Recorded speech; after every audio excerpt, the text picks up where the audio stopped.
Okay, next thing we're going to do is we're going to attach the piano hinge to the box and to the top. And basically how we're going to do that is, I actually did this after the fact, but if you could see back here, I added another piece of wood onto the back. And the reason for that is, basically I'm going to put my piano hinge on like this. Now remember, we wanted the back of our top to be flush with the back of the box.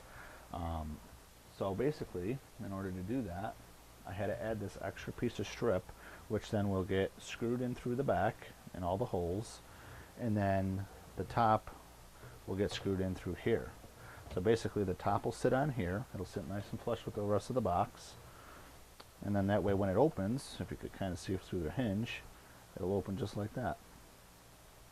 And it'll also give you that little bit more of a 90-degree open, which is nice. Which you're probably not going to need, because we also got a safety hinge as well, to where when the lid opens up, it kind of prevents it from flopping back down on you, which is kind of a nice feature, especially in a toy box. So basically what we're going to do is we're going to get all our holes drilled and screwed in, and then we'll work on the top. Okay, we went ahead and put the hinge on the top and screwed it to the back of the box, and as you can see, we got a nice operating lid. It actually works out quite nicely.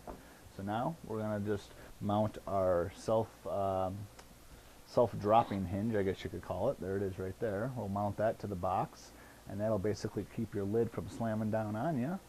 And then basically at that point we're going to do just a little bit more finish sanding, and we'll be ready for some finishing.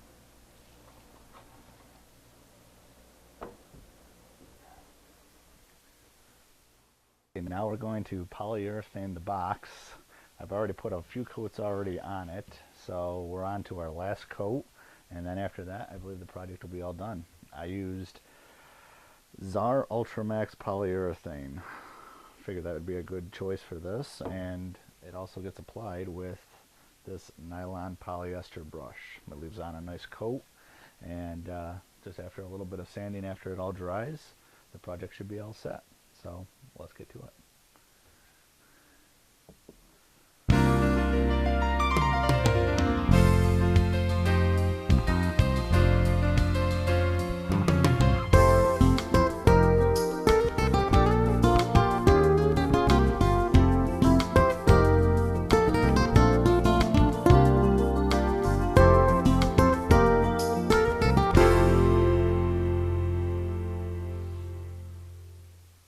Okay, so that pretty much does it. We got our final coat of polyurethane on, so basically now we'll just let it dry, and then we'll, like I said, give it one last final buffing, to just break down some of those high spots, and at that point the box is done. So we're going to let this go ahead and dry, and we'll come back to it in a few hours.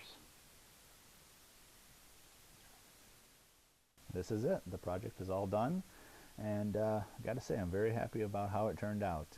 Just the way it all fell together was just right. So I'm just very happy with how the letters came out, how the design of the box came out, and just the little things that we did to it. I mean, we put our own little touches on this, and I think they came out really well. So I'm very excited to give it to my nephew Matthew, and also obviously show it to my brother and my sister-in-law. I think they'll also be very excited to see it.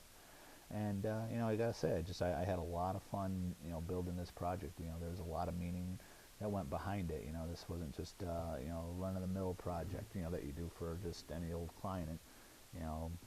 These are the best kind of projects to do when you could do them for family and stuff like that. So yeah, I'm just very excited to show it to everybody, and I'm very happy that you stuck around and watched it through the whole process. So we'll be starting another project very shortly, and we'll get right back into the shop. So until next time, thank you for watching.